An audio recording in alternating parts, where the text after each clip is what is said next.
So, hopefully you'll find some inspiration here today. All right? To get the most out of today, a couple more notes. Number one, be thankful. That's a good way to capture the most of a day like this. Be thankful for what you already have.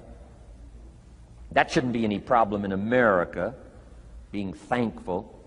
Everything we need is available in America. Everybody wants to come here, right? The last time I was here, that little presentation I gave, everybody wants to come here, America. People haven't plotted and schemed the last 40 years saying if I could just get to Poland, everything would be okay. No, everybody wants to come to America. Why? Everything's available here. All the books you need, all the sermons you need, all the churches you need, all the schools you need, all the instruction you need, all the inspiration you need, all the capital you need, all the markets you need, all the challenge you need, all the information you need, all the seminars you need. Everything's available here. This is America. So number one, let's be thankful for what we already have. Thanksgiving does this. Opens up the doors, opens up the windows, opens up the channels. Thanksgiving for what you already have. I did a seminar one weekend up at the ranch, up at Clear Lake. Got a lodge up there. Nice setting, high valley, high serenity ranch. For the weekend, Friday evening, Saturday, Sunday. People drove in from around California. I got there late Friday afternoon. Everybody had pretty well already gotten there. I couldn't believe the parking lot. Continentals and Eldorados and Mercedes and Cadillacs and unbelievable. Ferrari, one Rolls Royce, unbelievable. I walked in, good-looking crowd about like this, sitting there ready for the weekend seminar. My opening remarks were, ladies and gentlemen, I think the rest of the world would find it strange that we have all come here this weekend to try to figure out how to do better. Right? I think the rest of the world would say, I don't understand. Guy in his Rolls Royce saying, I got to get to the seminar, find out how to get another one of these Rolls Royces. Unbelievable. Anyway, let's be thankful. Here's what locks up the doors and the channels to receive more: cynicism. That locks you away. That prevents you from learning more. Being a cynic about the past and the future, a cynic about the marketplace, cynical about the people, cynical about the institutions, cynical about the setup, cynical about yourself, cynical about your chances. See, that locks away all the chance for stuff to flow your way. So, good advice, I think, today. Start off, be thankful. Here's number two, listen well. That's going to be a challenge today. I understand that. Seems like most of, our life is still going on outside these four walls, right? Most of our life seems like it's all, continuing out there. Family and business and associates and market and economy and whatever else is happening in the midst of your life. And to sort of, pull your attention from what's going on out there and put it in here for just a few hours, I know is a challenge. But do the best you can, listen well. And here's the last one, take good notes. Be a good student today. Take some good notes. I've not come to entertain you. As you can tell by my opening joke, right? I would not make it in Las Vegas. So we don't have a dog and pony show today, no entertainment. But I do have some ideas. Take some good notes. Somebody showed me the other day notes that they took about 21 years ago, attending one of my seminars out in Los Angeles. He said, I still use these notes I took 21 years ago to help me in my business, relationship with my family. So I'd like to have these notes that you take today become that valuable for you. Then it would be worth me making the investment to come and spend a portion of my life, my time, my energy here. And I want this investment I'm making here today to pay off. And one of the ways it can pay off for me is for you to take good notes and then go away and use whatever makes sense. Because what I feast on coming back around is the stories out of this audience today. Sure enough, 6 weeks from now, 6 months from now, 6 years from now, somebody's going to, by phone, by letter, by personal contact, walk up to me and say, the things you shared that day got me thinking. And I started making some changes, and let me tell you what's happened to my business, let me tell you what's happened to my sales career, let me tell you what's happened to my relationship with my family. See, that'll make it worth it for me. Not the money, the return. Something you can't buy with money. If somebody says, thank you for touching my life and taking the time to make the investment. And that's what I'm all about. So if you'll become a good student today. And here's the last note. Don't be a follower, be a student. You'll be happy to know today we haven't come seeking disciples. We've got no movement for you to join. I'm just here to share some of my experiences, good ideas, best I can. But I think that's good advice. Don't be a follower, be a student, right? Take advice, but not orders. Take information, but don't let somebody, order your life. Make sure what you do is the product of your own conclusion. Excellent note to make. Make sure what you do is the product of your own conclusion. Not to do what someone else says. Take what someone else says, process it, think about it, ponder it. If it makes you wonder, if it makes you think, then it's valuable. Then, when you go take action, make sure that the action is not what somebody told you to do. Make sure the action is the product of your own conclusion. If you'll follow just a little bit of those simple guidelines, I'm telling you, the learning process can be speedy, swift, powerful. Your learning curve can go up, and then applying it to your business, your life, your family, conversations, equities of all kinds. You'll find some progress like I did that first 5 years when I met a teacher willing to share with me, turned my life around. Progress I couldn't believe happened for me. Okay, let's get started. I want to review, I was here last time and we talked about the 5 major pieces to the life puzzle.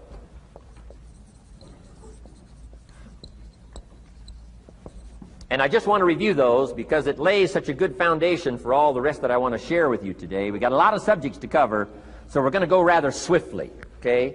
Put on your mental track shoes here and run with me today, because I'm going to deal mostly in concepts. Expect you to, fill in a lot of the details, because I've got a lot to share. I want to get through it all. But let's lay this foundation again of the 5 major pieces. Happens to be the title of my latest book. But I think it is so valuable in laying a foundation. It's some of the things I learned between ages 25 and 30.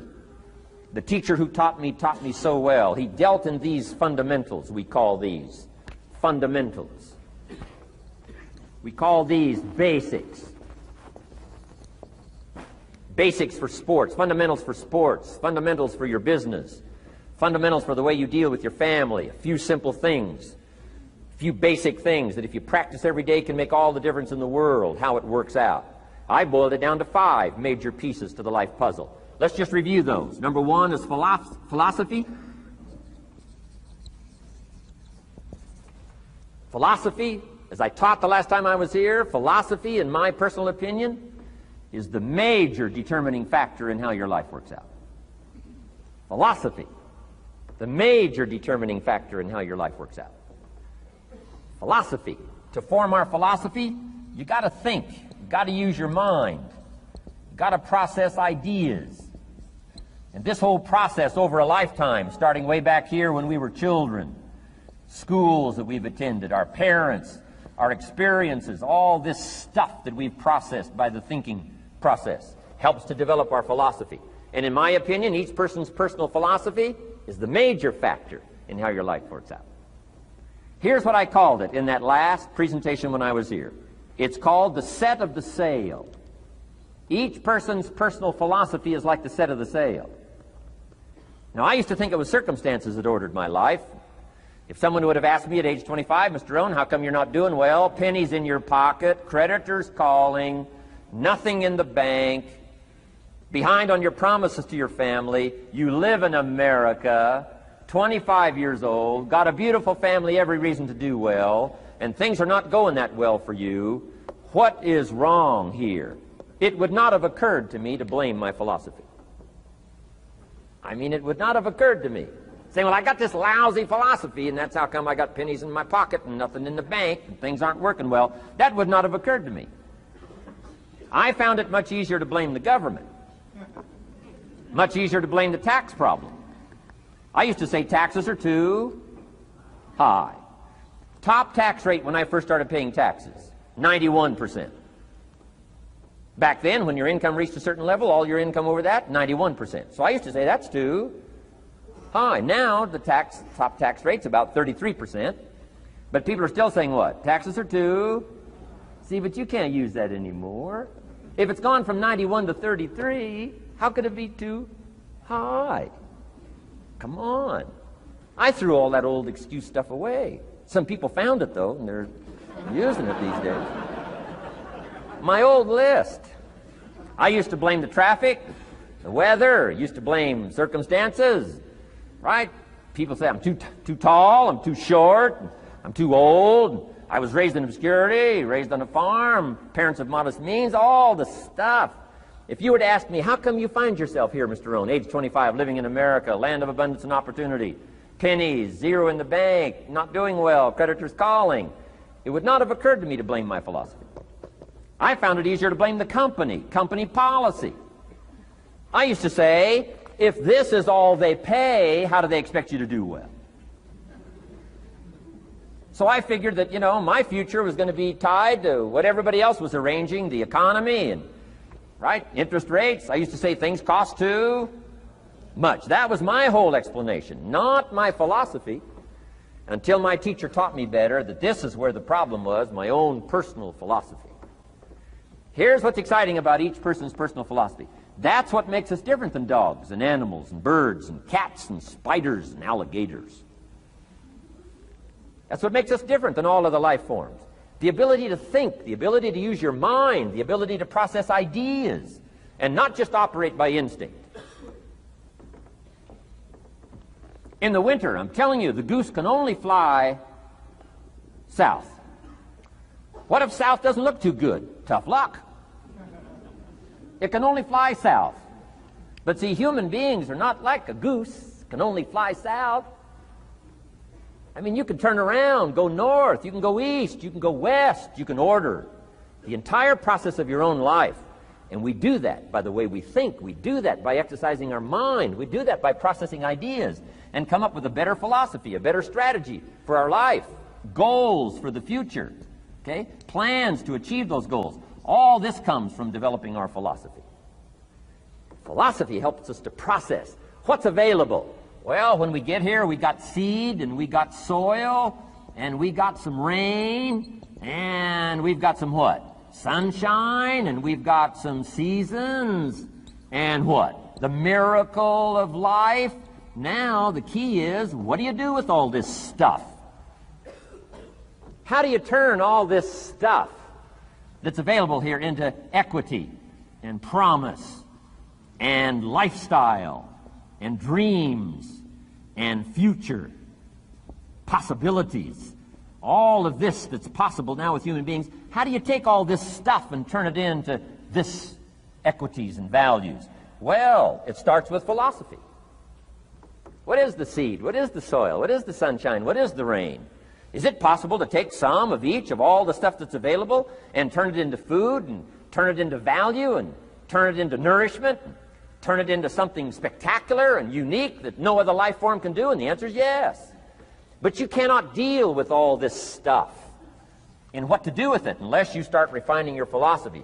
Think, use your mind, come up with ideas, and strengthen your philosophy. So the seed and the soil and the rain and the sunshine, this is called, the economy and the banks and the money and the schools and everything that's available out there, processing information, what to do with all that, and turn it into equity and value. That is the major challenge of life, my personal opinion. So each person's personal philosophy now is going to determine what you're going to do with seed and soil and sunshine and rain and miracle, the change of seasons. That's it. My personal opinion. Each person's personal philosophy is like the set of the sail. That's what this seminar is for today. Help you to trim a better sail. You don't need a better economy. You don't need better seed and soil. In fact, when it comes to seed and soil and rain and sunshine and seasons and the miracle of life, that's all you got. Now, what if you blame this stuff? Then you're blaming all you got. If you blame the economy, and you blame the schools, and you blame the teachers, and you blame the sermons and the preachers, and you blame, the marketplace, and you blame the company and company policy, what else is there? When some people get through with their blame list, there isn't nothing else. That's all there is. And if you blame the only thing you've got to work with, I'm telling you, it's called mistake colossal in not understanding that that's all you've got to work with. And if this is all you've got to work with, then you don't change the seed, and you don't change the soil, and you don't change the rain, and you don't change the sunshine, you don't change the seasons. Right? Guy says, I'll take 3 springs, 4 summers, 9 falls, no winters. No! You can't fool with this stuff. You got to take it like it comes. Then what do you change to make your life work well? You got to start with your philosophy. Guess what I had to do at age 25 in order to change my own future? I had to change my mind. I had to change my thinking. I had to change my philosophy. I was messed up on what was causing my problem. And once I got that straightened out, that all the stuff I blamed, the government and taxes and the marketplace and the economy and things cost too much, negative relatives, cynical neighbors, once I got rid of that and started going for where the real problem was, which was me, I'm telling you, my life exploded into change. My bank account changed immediately. My income changed immediately. My whole life took on a whole new look and color immediately. And the early results I got from making these philosophical changes tasted so good, I've never stopped the process from that day until this. And I'm telling you, with a little consideration of the refinement of your sail, by setting a better sail, refining your philosophy, your whole life can start to change from today on. You don't have to wait till tomorrow. You don't have to wait till next month. You don't have to wait till spring. You don't have to wait till 93. You can start this whole process immediately. I recommend it. Now, some people do so little thinking, they don't even have their sail up. I mean, you can imagine where they're going to wind up at the end of this week, at the end of this month, at the end of this year. Now's the chance to change, process all this information. So number 1 is philosophy. Okay. And we dealt with all that, where we get ideas from personal experience, from other people's experiences. I don't want to get into all those details because we covered that the last time I was here. But philosophy, that's number 1, my personal opinion. Each person's personal philosophy. Here's the definition of success and failure. Just make this note. Here's failure. A few errors in judgment, repeated every day. Now, you can automatically assume, Mr. Owen, I say, I can understand that. A few errors in judgment repeated every day. For 6 years?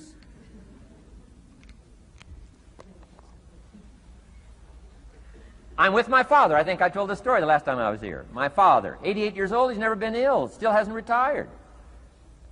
Not long ago, midnight, we're getting ready to go to bed. We've drilled a new well, got some extra water, got some more acres going. He's all excited. At midnight, we're getting ready to go to bed. My father's eating what he calls his midnight snack. A little bite to eat before you go to bed. Don't have to go to bed hungry. And I'm watching him eat this midnight snack. Guess what he had? An apple, a few graham crackers, and a glass of grapefruit juice. I said, no wonder my father's so healthy. My mom taught us all those good health practices. Taught me when I'm growing up, right? I'm an only child. I've never been ill. Passed the big 5-0 some time ago. My 2 daughters, 32, 33, never been ill. My grandkids, never been ill. I'm telling you, the legacy lingers on. As I watched my father have this midnight snack, suddenly it occurred to me. I know that's part of it. An apple, what? A day. That's gotten to Dallas-Fort Worth, right? An apple. An apple a day keeps the doctor away. Good question for this intelligent audience. What if that's true? You say, well, Mr. Rohn, if that's true, that would be easy to do. Then what's the problem? It's easy not to do. It's easy not to adopt it as your own personal philosophy. Or the guy messed up the saying. Guy says a Hershey bar a day. Say, no. No. You've been watching too much television. It is not Hershey bar. You've got to be smarter in philosophy than to fall for the Hershey bar a day when it's an apple a day. You've got to be smarter than that. And if you make that kind of an error in judgment every day for 6 years, I'm telling you, it'll accumulate into disaster. Sometimes the first year you say, well, you know, I'm so healthy now, what difference is it going to make? You've got to be smarter than that. Just because disaster doesn't fall on us at the end of the first day doesn't mean disaster isn't coming. You've got to be so smart that you look down the road and say, will the errors in my present judgment of philosophy, what's that going to cost me in 1 year, 6 years, 1 month, 6 months? I'm telling you the money cost and the health cost and the success cost is too gigantic if you'll look down the road a little ways and say, are there errors in my current judgment like an apple versus a Hershey bar? Is that just a good illustration of some of the rest of my errors in judgment? If it is, that's where I found myself at age 25. I started working when I was 19. I met my teacher who helped turn my life around when I was 25. That's 6 years. At the end of the first 6 years of my economic life, I've got pennies in my pocket. I've got nothing in the bank. The creditors are calling saying, hey, you told us the check was in the mail. I'm embarrassed. I'm behind on my promises. I live in America. I'm 25-year-old American male. I got a nice family, every reason to do well. And I'm messed up.